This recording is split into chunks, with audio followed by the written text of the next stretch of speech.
es miembro del Foro Económico del Ecuador y uno de los expertos en economía ecuatoriana. Economista Flores, antes de darle paso a usted, vamos a escuchar un pequeño segmento sobre algo que decía hace muy pocas horas, muy pocos días, Daniel Noboa, en cuanto a que no se cargarían impuestos a los ecuatorianos para solucionar la crisis. Yo no puedo tampoco ahogar a la ciudadanía en este momento con impuestos. El presidente Daniel Noboa envió la noche de este jueves 11 de enero a la Asamblea Nacional. En esta iniciativa se establece el incremento del impuesto al valor valor agregado del 12 al 15%. Quisiéramos invitarle, economista Flores, a hablar en este espacio sobre los costos del conflicto armado interno que está viviendo Ecuador, cuando se han dado ya algunas medidas económicas, entre ellas quisiera mencionar el impuesto a la salida de divisas que se decidió mantener, no desaparecerlo, y que se aplica ahora a los créditos en el exterior.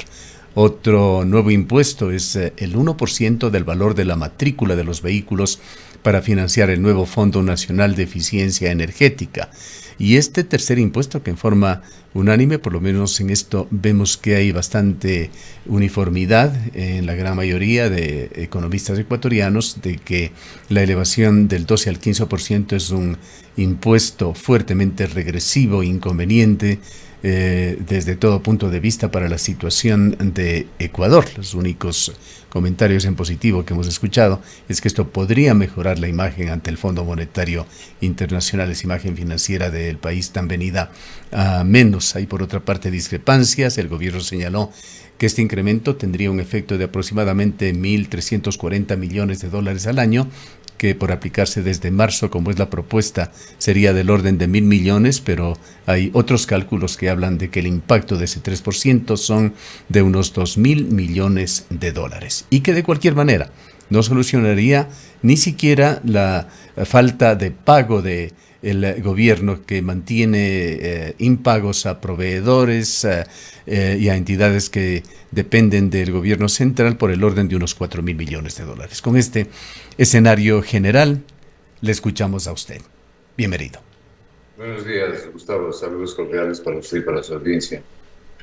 Bueno, como usted puede ver, lo sorprendente es que el señor Noboa se dirigió a los ecuatorianos y dijo que no iba a subir los impuestos, y en menos de 24 horas envió un proyecto urgente incrementando el IVA del 12 al 15%, es decir, proponiendo incrementar el IVA en 25%. Ese 3% significa 25% del impuesto actual. Pero el problema es mayúsculo. El problema es mayúsculo porque lo que está buscando es incrementar el impuesto que no debe incrementar. Como usted bien ha dicho, ese es un impuesto altamente regresivo. Altamente regresivo quiere decir que pagan más, se perjudican más los que menos tienen, porque de sus ingresos limitados inferiores tienen que dedicar mayor cantidad a pagar el IVA. Subir el IVA tiene los mismos efectos que subir la gasolina. Esto por un lado. Por otro lado, presenta esta propuesta al presidente de la República en absoluta contravía. Es el mismo manejo neoliberal. Esta es una clásica medida neoliberal. Recuerde usted que hace 3 días apareció quien comandaba el equipo neoliberal de Moreno y luego de Lasso, este señor Augusto de la Torre, y dijo que sí, que había que subir el impuesto al valor agregado, unos 4 puntos, dijo él, y también eliminar lo que llama el subsidio a los combustibles.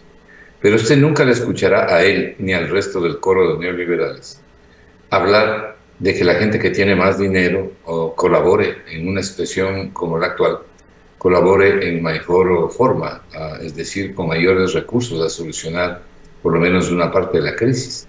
No les oirá nunca decir que se eliminen los enormes subsidios que se conceden en su provincia, por ejemplo, en el Azuay. Estaba leyendo una información de Plan B. Solo a una minera que hay ahí le dieron de regalo 57 millones de dólares en subsidios. La gente que quiera ver, entre a Plan B y vea el regalo que le dieron a esta minera que opera en el Azuay. Aparte de todo. No es la que opera en la provincia de Morona, Santiago. Me parece que no es en la provincia de Azuay. Bueno, en todo caso es una minera, si no es en el Azuay, Debe ser, Es le el dice, proyecto este aquí tengo de yo Ecocorrientes, que el sí, informe. habíamos visto el informe de Plan B. Sí, simplemente una precisión. Sí, esta es la de la SUAY, esta es la de la SUAY. Hay otra que es, esta es la de, De Morona esta no Santiago. es la de la SUAY, hay otra que es la de la SUAY. Pero en todo caso, aquí dice 57 millones de dólares en subsidios energéticos, básicamente en diésel y energía eléctrica. Es realmente infame, realmente infame. No solamente eso, en épocas del señor Santos y del señor Ortiz, se concedieron grandes subsidios eléctricos. Esos subsidios eléctricos a determinadas grandes empresas, las que dijeron que iban a trabajar en la noche, que ofrecieron incrementar el empleo y la producción, y no hicieron ninguna de las dos cosas. No hicieron nada de las dos cosas, lo único que hicieron fue aumentar las utilidades. Bueno, todas esas empresas recibieron un subsidio equivalente a un poco más de 50 millones de dólares anuales y lo venían recibiendo desde el año 2018, porque el inventor de esto fue el señor Moreno. Fue la lucha nuestra, concretamente del Foro de Economía, la que hizo que Santos, prácticamente en el último momento de sus funciones, cuando ya se despedía, derogue la medida después de haber dado semejantes subsidios. Los industriales dijeron que consideraban una traición de Santos. Y así le podría enumerar, hay 1.500 millones de dólares en subsidios a grandes empresas que están formando parte del gasto tributario innecesario, subsidios innecesarios. Del otro lado ofrecieron, como acabo de decir, incrementar el empleo e incrementar la producción y no sucedió nada, no ha sucedido nada de las dos cosas. Lo único que ha sucedido es que han incrementado sus utilidades. Y ahí están en el gasto tributario al menos 1.500 millones de dólares que pueden ser eliminados de los 5.300 millones que hay. Y le podría mencionar otras medidas. No quiero dejarme de mencionar que si el señor Noboa, en vez de castigar a los pobres con esta medida y a la gente de menos ingresos, en un momento absolutamente inoportuno, que es lo siguiente que voy a pasar a analizar cuando usted me lo diga, por ejemplo, toma otras medidas alternativas, las que acabo de mencionar, pero además, solamente con el impuesto a la salida de divisas, poniendo el impuesto a la salida de divisas en el 6%, va a recibir anualmente 540 millones de dólares. Solamente con el 6%. Pero además, el impuesto de salida de divisas no afecta a los pobres. También es mentira de que afecte a la inversión, porque desde el día en que se creó este impuesto a la salida de divisas, todas las inversiones, nacionales o extranjeras, incluso la remisión de utilidades al exterior, está exonerada del pago del impuesto a la salida de divisas. Y hay varias exoneraciones adicionales del pago del impuesto a la salida de divisas. Aún así y todo, le daría al Estado ecuatoriano en un año 540 millones de dólares, como presenté los cálculos del día de ayer en las redes sociales. Bueno, ahí tiene usted la solución de los problemas, con todo lo que le acabo de decir. Más aún, hay que sumar a esto los 1.000 millones de dólares que se va a ahorrar el Estado ecuatoriano, porque al menos del abanico de medidas que nosotros presentamos tomó una, y difirió el pago de la deuda con el Banco Central. Eso ya se aprobó en la ley esta de llamada deficiencia económica. Eso significa 1.000 millones de dólares que el Estado no va a tener que pagar en los próximos años y que van a la caja fiscal. Esas son las medidas que debía haber tomado. Economista Flores, yo quisiera tocar un aspecto basado en las experiencias relativamente recientes de Ecuador. Sabemos del gran problema económico que tiene que resolverse aún en Ecuador, pero en este caso estamos hablando de este conflicto armado interno y son las motivaciones principales, además, para este tercer decreto económico urgente. ¿Qué garantías puede o está dando el gobierno para que efectivamente los fondos que se recauden con este justificativo sean gastados o invertidos en este propósito? Habíamos señalado que el Estado debe aproximadamente 3.500 o 4.000 millones de dólares a sus proveedores y dependientes. ¿Qué garantías hay de que este dinero no se fundirá con el gasto corriente, con esa caja vacía o ir a llenar esa caja vacía del Estado o a tratar de financiar ese déficit presupuestario que para este año 2024 se perfila nuevamente en el orden de unos 5.000 millones de dólares? Sí, garantías ninguna. Por eso yo concuerdo con la propuesta que hizo en este sentido el expresidente Rafael Correa de que esta plata vaya a un fideicomiso justamente para garantizar que sea utilizada, por lo menos en la parte que se requiere, en el tema este de la seguridad, en Bueno, la lucha aquí que hay cabe contra el señalar, terrorismo, dicho sea de paso, contra que estas Rafael bandas Correa del debió haber terrorismo. hecho eso con el terremoto en Manabí y no estuviesen en la situación en la que está actualmente Jorge Glass. Pero esto nada más señalado de paso. Bueno, yo menciono esto porque él es el que está proponiendo una cosa que me Mm, parece absolutamente racional. Los fideicomisos son para eso. Pero mire, independientemente de esto, esta plata va a la cuenta única del Tesoro Nacional. Es decir, ahí se coge para cualquier cosa, hasta para comprar el café.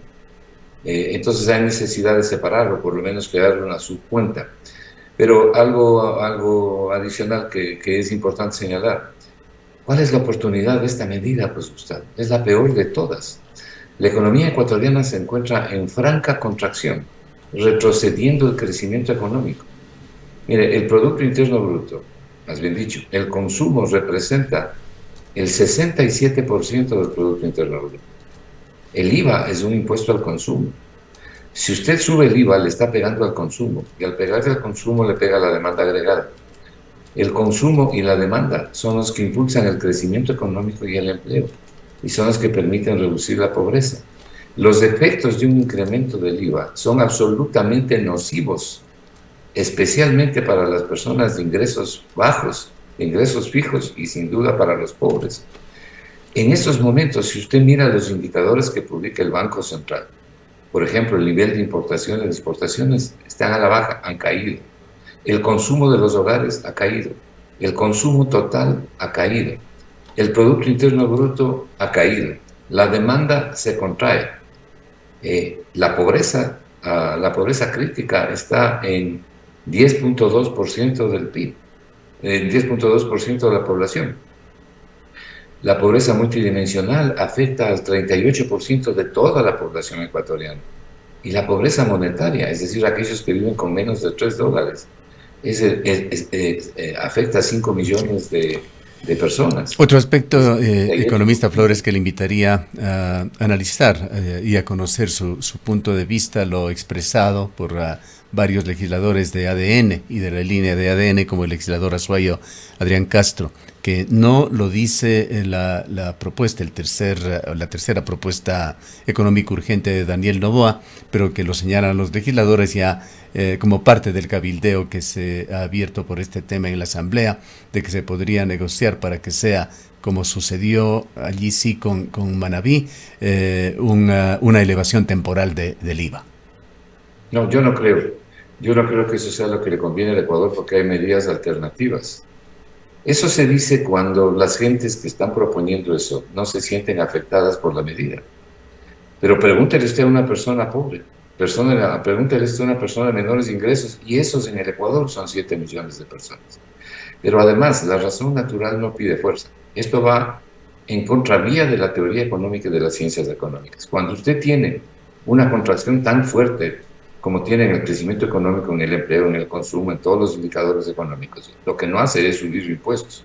Entonces tiene que escoger medidas que causen el menor daño posible. Yo le he mencionado las medidas que le pueden dar la misma cantidad de Ya. dinero al gobierno. Antes de ir a eso, La que es misma cantidad de importantísimo dinero. escucharles las medidas alternativas, ¿qué podría suceder si es que efectivamente se eleva al 15% el IVA? ¿Qué efectos tendría en la economía del gobierno, del Estado ecuatoriano? ¿Qué efectos en la población? A ver, le voy a poner un ejemplo bien simple. Si usted va a comer con su familia, cuando pague la cuenta tiene que añadir 25% de impuestos, ¿no es cierto? El 10% de servicios y el 15% del IVA. Cuando usted compre gasolina, va a pagar un precio más alto porque las gasolinas están afectadas por un IVA más alto. Cuando usted cumple cualquier cosa, ese es el efecto económico. Inmediatamente se encarecen los precios de los bienes y de los servicios. La desgracia es que no se encarecen en proporción al crecimiento del IVA, sino que siempre hay un efecto especulativo en la economía que los encarece mucho más.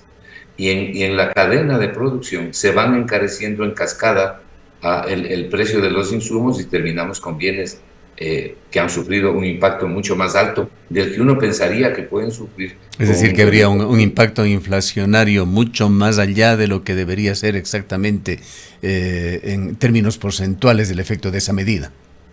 Bueno, no tanto inflacionario, porque el índice de precios que mide la inflación en el Ecuador es un promedio de todos los bienes y servicios que escoge el INE.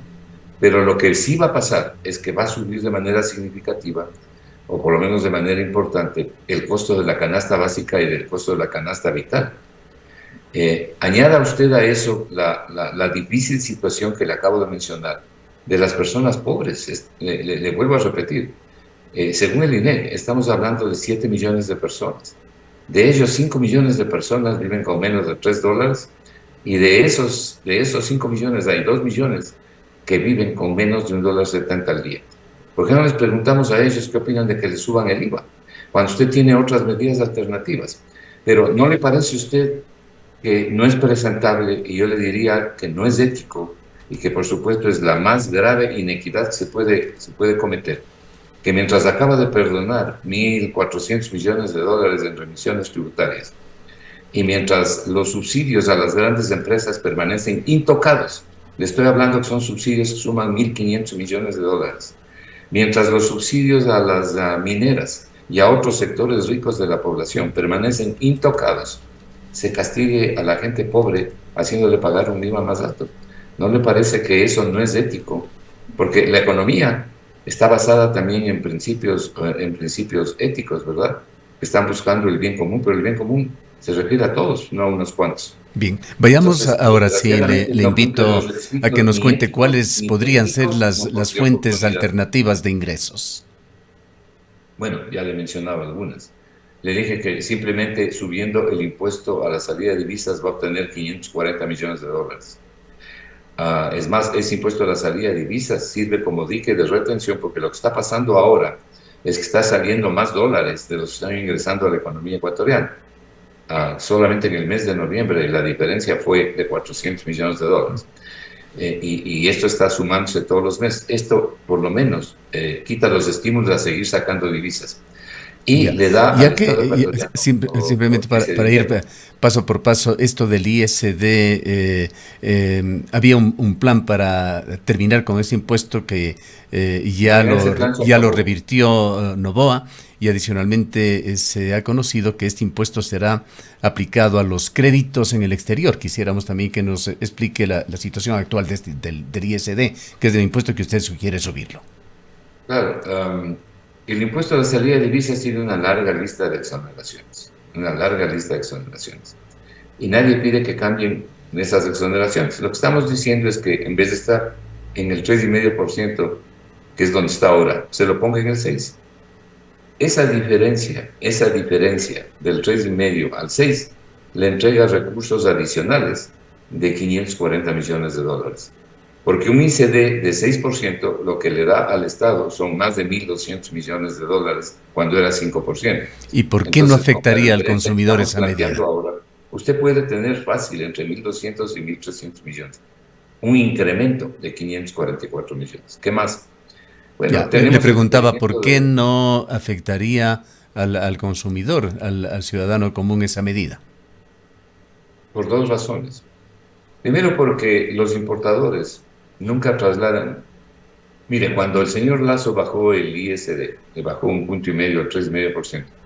¿Usted conoce de algún producto que los importadores hayan bajado de precios porque se les Sí, bajó el pero cuando impuesto la a la medida salida de es divisas? al revés, sí lo hacen. No, pues el hecho es que lo que hacen ellos, para lo único que sirvió es para incrementarles las ganancias, pero la gente no se beneficia. Cuando por alguna razón se bajan ciertos impuestos, los productores no bajan en proporción el precio de venta de los bienes y servicios que venden. Se benefician ellos, pero el consumidor no. Claro, pero Entonces, cuando usted bajó, si es que sube el impuesto a la salida de divisas, los productores, los comerciantes también traspasan al consumidor. sí, pero el impuesto a la salida de divisas estaba en 5%. Ujú. Ellos están trabajando con los mismos costos de producción, por lo menos teóricamente, porque no le han beneficiado a la gente. Lo que se sube de aquí es del 1%. Yo estoy proponiendo del 5 al 6. Puede dejar en el mismo 5. Yo creo que el número mágico es 6%. El problema es que es una medida diseñada desde el neoliberalismo, en acuerdo con el Fondo Monetario Internacional, porque a lo mejor están buscando algún acuerdo. Y aquí a quienes abrochan con la medida es a la gente más pobre. No se necesita de mucho para darse cuenta de eso, es evidente que así es. Y luego tiene otras medidas, ¿no es cierto? El diferimiento del crédito con el Banco Central, que ya fue aprobado. Y claro, sucede además un efecto perverso adicional con el incremento del IVA. El incremento del IVA, como reduce la tasa de crecimiento del PIB, porque impacta sobre las ventas, impacta primero sobre el consumo, sobre la demanda, luego impacta sobre el crecimiento, usted tiene una base tributaria mucho menor. Entonces los impuestos tributarios totales, se van a ver afectados en una proporción también como consecuencia de una menor actividad económica. Entonces el perjuicio es mayor que el beneficio. Lo que va a obtener son ingresos nominales, no temporales, porque luego la economía no va a reaccionar. Yeah. Y entonces las pérdidas van a ser mayores. Con estas medidas, economista Flores, con estas medidas que usted sugiere, economista Flores, ¿cuánto podría estar recaudando extra el gobierno? ¿500 a 600 billones de dólares? No, eso recauda solamente con el impuesto a la salida, con el incremento del impuesto a la salida de divisas.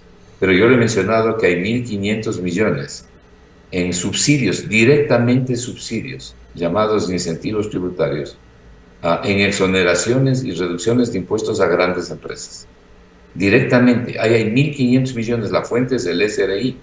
Entonces, puede eliminar los 1.500 millones. Aunque sea reiterativo y repetitivo, pero queremos tener la imagen muy clara. ¿Cuáles serían estas exenciones o estos subsidios que se podrían eliminar concretamente? A ver, la gente que quiera saber eso ingrese al SRI y vea la lista, porque son 58 páginas de lista. Yo me di el trabajo de leer las 58 páginas. Y entonces tenemos subsidios de exoneraciones para el año 2022, por ejemplo, por 5.200 millones de dólares, que confirmó el entonces secretario del SRI o director del SRI, el señor Briones. 5.200 millones de dólares. ¿Exoneraciones por qué quisiéramos saber? ¿Perdón? ¿Qué tipo de exoneraciones son esas? A ver, hay buenas exoneraciones y malas exoneraciones. A los industriales, por ejemplo, les conceden ciertas reducciones en el pago de los impuestos, los principales impuestos. No solamente a ellos, a las grandes empresas. Le voy a señalar, por ejemplo, un impuesto, una reducción de impuesto, que tiene que ver con la energía eléctrica. Y no solo con la energía eléctrica, sino con los energéticos en general. Se aprobó en el año 2018, le decía, una medida por la cual se cobraba la tarifa de kilovatio hora 5 centavos por kilovatio hora a las grandes empresas que trabajaban en la noche, porque no trabajan las pequeñas ni los artesanos. A los ciudadanos nos cobran el 9%. Ese impuesto, esa tarifa del 5%, incluso se ha mantenido mientras hemos venido comprando energía a Colombia y a Perú, con un costo de sobre 25 centavos el kilovatio. Pero esa no se eliminó ya recientemente. Sí, se eliminó recientemente, pero recibieron 400 millones de dólares en subsidios. Le estoy señalando una de las cosas que se han hecho, las que ya le mencioné.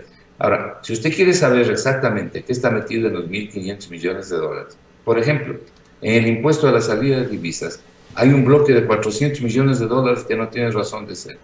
Igual en el impuesto a la renta, igual en otras deducciones que hay en general. Nosotros estamos manteniendo, obviamente, los subsidios que tienen que ver con los alimentos, que tienen que ver con las medicinas, en fin, que no se cobre el IVA. Los subsidios significan devolver el IVA a los adultos mayores. Yo le estoy hablando exclusivamente de los subsidios que no se deben mantener. De esos 5.250, calculamos 1.500 millones de dólares. Pero seamos muy conservadores. Eliminen 1.000 millones de dólares, que además los eliminen el año. Entonces ahí tiene toda la plata que necesita. El problema es que no se quiere hacer eso. El problema es que quienes tienen grandes ganancias no quieren colaborar pagando los impuestos que deben. Finalmente, una de nuestras propuestas es la creación de un impuesto a las grandes ganancias. Le voy a señalar un ejemplo, Gustavo. El año 2023, este año que acaba de terminar, los bancos han ganado 1.150 millones de dólares. Muy bien. No, nadie se opone a eso. Pero esos 1.150 millones de dólares son las utilidades brutas, que es lo que importa, porque eso es lo que sale del bolsillo de la gente. Del bolsillo de la gente no salen las utilidades netas, sino las utilidades brutas. De esos 1.150 millones de dólares, esos 1.150 millones de dólares están concentrados en 5 bancos. Lo que nosotros proponemos es un impuesto a las grandes ganancias de todos los sectores que generen grandes ganancias.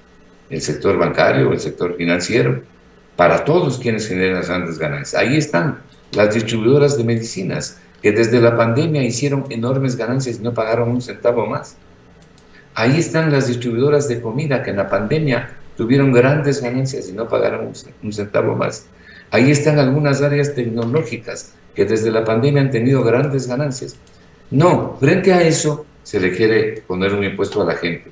Yo por lo menos no puedo estar de acuerdo desde el punto de vista ético, desde el punto de vista de la equidad y desde el punto de vista técnico, porque esto es simplemente profundizar el hueco del estancamiento, el hueco del desempleo y el hueco de la pobreza. Es ir técnicamente en dirección contraria, teniendo otras alternativas. Y finalmente, lo menos que puede hacer el gobierno es hacer un presupuesto de cuánto cuesta la guerra o los materiales que se requieren para la guerra, porque hay que tener no tenemos la menor idea, ¿no? Este paquete de medidas le puede dar a usted sobre 2.000 millones de dólares. De paso, el incremento del IVA, no hay forma de que le dé 2.000 millones de dólares. Mire, ayer pude ver una publicación del Ministerio de Finanzas que al 18 de diciembre el IVA devengado era 1.600 millones de dólares. Sin embargo, si usted entra a la página web del Ministerio del SRI, va a ver que el IVA recaudado es 2.400 millones, pero el devengado, que es lo que importa, es 1.600. Y claro, el IVA se ha ido reduciendo porque la actividad económica se ha reducido. Entonces, yo no creo que con 3% se pueda captar 2.000 millones de dólares. Yo creo que eso está más bien en el rango de los 1.500, 1.600 millones. ¿Pero a costa de qué? A costa de meterle la mano al bolsillo de la gente, a costa de sacarle a la gente el dinero. Ya, para ayudar también a contextualizar esto, quisiéramos también su punto de vista, economista Flores, sobre lo que se ha mencionado por allí en el sentido de que elevar el IVA mejoraría la imagen ante el Fondo Monetario Internacional y entidades de este tipo, el Banco Mundial, el BID, la CAF, y podría convertir a Ecuador en sujeto de crédito preferencial, de crédito de bajos intereses. Verá, cuando el señor Martínez, ministro de Finanzas, pagó los bonos 2020, que al igual que los otros 11, las otras 10 emisiones de bonos, se cotizaban a 27 centavos de dólar, las pagó él al 100% del valor nominal. Y nosotros les reclamamos como Foro de Economía el perjuicio que había causado al país en horas de 240 millones de dólares. Él contestó y dijo: hemos hecho esto para mejorar la imagen del país. ¿Ante quién? ¿Ante quiénes? Aquí la imagen hay que mejorar ante la gente, ante los ecuatorianos. Hay mucha gente que la está pasando muy mal. Hay mucha gente que a duras penas junta dinero para comer. Hay mucha gente que ya no sabe cómo pagar las pensiones de los hijos. Lo que pasa es que no se siente el dolor ajeno. No se siente el dolor ajeno. Entonces aquí hablamos de mejorar. ¿Quiénes dicen que hay que mejorar la imagen? Mejorar la imagen, dicen los neoliberales. Porque mire, el señor, este sujeto delator, es un individuo que vive en Nueva York y que tiene una vida muy cómoda y desde ahí da recetas y viene aquí a hacer las declaraciones cuando le llaman a que haga las declaraciones que está haciendo. Pero él mira al Ecuador desde lejos, desde una posición muy cómoda. Él fue el que abrió las puertas del feriado bancario cuando fue gerente del Banco Central. Es un sujeto nefasto para este país. Bien. Quitemos solamente por un instante los ojos de Ecuador y de lo que más nos concierne, economista Flores, pero creo que es oportuno pedirle también una opinión sobre cómo está viendo el fenómeno que se desenvuelve en Argentina bajo la conducción del presidente Milei, con 2 datos que han trascendido en esta semana, de que el Fondo Monetario Internacional concedió ya a Argentina una línea de crédito de 4.500 millones, en realidad es una gota para la economía argentina, pero también que ha cerrado el mes Argentina con el mes de diciembre con una inflación del 250%. Ya, enseguida le contesto. Solamente quiero sumar una medida adicional. Hay países que han ofrecido la ayuda al Ecuador. El Ecuador no está solo. Y hay países que están ofreciendo equipos, donaciones y hasta dinero. Una de las mejores formas en que Estados Unidos puede ayudar aquí, agradeciendo por las ayudas que está ofreciendo, es que le diga al Fondo Monetario, del cual ellos tienen bastante control, al BID y a los multilaterales, del cual tienen bastante control porque son los que más plata ponen en estas instituciones, que difieran la deuda con el Ecuador, que nos den plazo para pagar a más largo tiempo. El año pasado, Gustavo, en este año que acaba de terminar, hemos pagado 7.500 millones de dólares en deuda pública, capital e interés. El próximo año hay que pagar 1.000 millones más. El siguiente otros 1.000 millones más. Y el subsiguiente otros 1.000 millones más adicionales al anterior. Solo al Fondo Monetario este año hay que pagarle 1.000 millones de dólares. Entonces, si el Fondo Monetario quiere ayudar, difiera las deudas como hizo con Argentina. A Argentina no le podía pagar el crédito a los 46.000 millones de dólares que le desembolsaron a Macri. Y lo que hicieron es que crearon un nuevo crédito para que cojan esa plata y le paguen al mismo Fondo Monetario, pero difiriendo las obligaciones. Bueno, ¿por qué no hacen eso con el Ecuador? El Ecuador no le dio un centavo al Fondo Monetario cuando llegó el señor Moreno al gobierno. Y ahora le demos 8.200 millones de dólares. Y el señor Moreno aquí no puso un poste con un foco, ¿no? Entonces, si quieren realmente ayudar, difieran la deuda, pues, para desahogar la economía ecuatoriana que está asfixiada. Está asfixiada, entre otras cosas, por una deuda brutal de 80.400 millones de dólares, que se lleva el 25% del Estado en el pago de capital e interés. ¿Cómo veo la situación Milei, de Argentina? Bueno, Macri ha entrado, como él mismo decía, con una motosierra a cortarlo todo, ¿no? Él es un neoliberal, es un ultra neoliberal y un ultraliberal conspicuo. Ya veremos muy pronto cuáles son los resultados sociales de sus políticas, porque usted puede, con ese tipo de políticas, mejorar la economía de la cúspide de la pirámide. Pero Argentina tiene 40% de pobres, ¿no? Tiene 40% de pobres, tiene una deuda pública inmensa, gigante. Entonces, si usted toma ese tipo de políticas en un país que ha cometido graves errores y además donde ha imperado durante mucho tiempo el populismo, pero usted entra a patadas y entra a destrozar como un elefante en una cristalería. Bueno, los perjudicados siempre son los pobres, siempre son las clases de ingresos más bajos. Entonces, la economía tiene que cuidar también de esos sectores. Estas políticas del señor Milei van a beneficiar sin duda a un sector, pues el sector alto. Pues. Hay que ver qué es lo que pasa con los otros sectores, qué es lo que pasa con los estudiantes, qué es lo que va a pasar con la masa de desempleados y con la enorme masa de jubilados que tiene Argentina. Entonces, usted mismo acaba de decir, la inflación cerró este año en 225% y está programada que el próximo año cierre en 250%. En medio de eso, está la gente de menores recursos que no tiene cómo defenderse. Entonces, todo depende a quién queremos favorecer con las políticas económicas. bien, Y ya sabemos, las élites y los neoliberales a quienes favorecen. hemos ido en forma bastante puntual a las medidas económicas, particularmente a esta propuesta de elevar el IVA. Y en la parte final de este diálogo quisiéramos conocer su punto de vista general sobre esta situación nueva, sui generis, única, en la que se encuentra Ecuador del conflicto armado interno. ¿Cómo ve usted el desempeño en este ámbito del gobierno de Daniel Noboa? Lo veo bien con excepción del tema que hemos tratado en esta conversación. Es decir, está haciendo lo que seguramente se debe hacer, aconsejado por los respectivos expertos.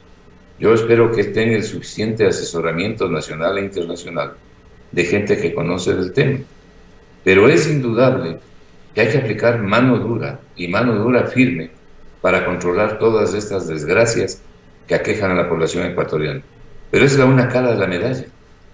Es decir, en lo que tiene que ver con el control, con la seguridad propiamente dicha a cargo de la fuerza pública. Y yo confío mucho en lo que pueden hacer, lo que pueden hacer las Fuerzas Armadas. Pero la otra cara de la medalla es la economía, pues. Porque ahí hay entre 20.000, 30.000, algunos hablan de hasta 38.000 jóvenes delincuentes. Ahí hay jóvenes que han sido echados a la delincuencia por pobreza. Yo no le estoy justificando, ni puedo justificar semejante barbaridad. Hay algunos que son delincuentes natos, que disfrutan matando, que lo que les gusta es robar, asesinar, delinquir, extorsionar. Sin duda, esa es la delincuencia común perversa. Pero hay gente que ha sido echada a la delincuencia porque no ha tenido oportunidades de trabajar, de educarse, y que se han convertido en delincuentes. Bueno, si aquí no mejoramos la economía, si no generamos posibilidades de trabajo y de trabajo digno, si no tenemos una economía construida para todos y seguimos eligiendo gobiernos que lo que se preocupan es de sus amigos, que no estamos claros de lo que pasó con el señor Moreno y con el señor Lazo, no estamos claros a quiénes sirvieron y qué es lo que hicieron, no estamos claros que entregaron la economía en ruinas, como nos hemos pasado diciendo todo el año pasado. Bueno, entonces esto no va a tener una solución. Entonces la otra cara de la medalla es arreglar la economía, pero arreglarla con eficiencia, con conocimiento, con equidad, sirviéndole al bien común, para poder salir adelante y también tener un control por ambos lados de esta desgracia insólita que nunca hemos visto en el Ecuador y que realmente también está destruyendo la economía, porque esta delincuencia así desatada también destruye la economía. La gente no puede trabajar, los almacenes, los negocios cierran, y cuando no cierran trabajan a medio gas, despiden a empleados, es decir, es una calamidad. Y luego la ansiedad, la inseguridad de no poder salir ni a la calle. Esto simplemente no puede continuar. Entonces hay que atacar este problema con los dos brazos que los están nutriendo. Bien. Es a lo que me he referido y es lo que creo que debemos hacer. No es fácil para ningún gobierno afrontar todos estos problemas. Bien, pero le agradecemos sabíamos de antemano cuál era el estado de la economía, no es que recién nos hemos enterado. Todos sabíamos cuál era el estado de la economía. El rebrote, o más bien dicho, esta explosión delincuencial de los últimos tiempos ha sido terrible. Y creo que en ese sentido el presidente de la República ha hecho bien en convocar a las Fuerzas Armadas y por eso tiene el apoyo de todos nosotros.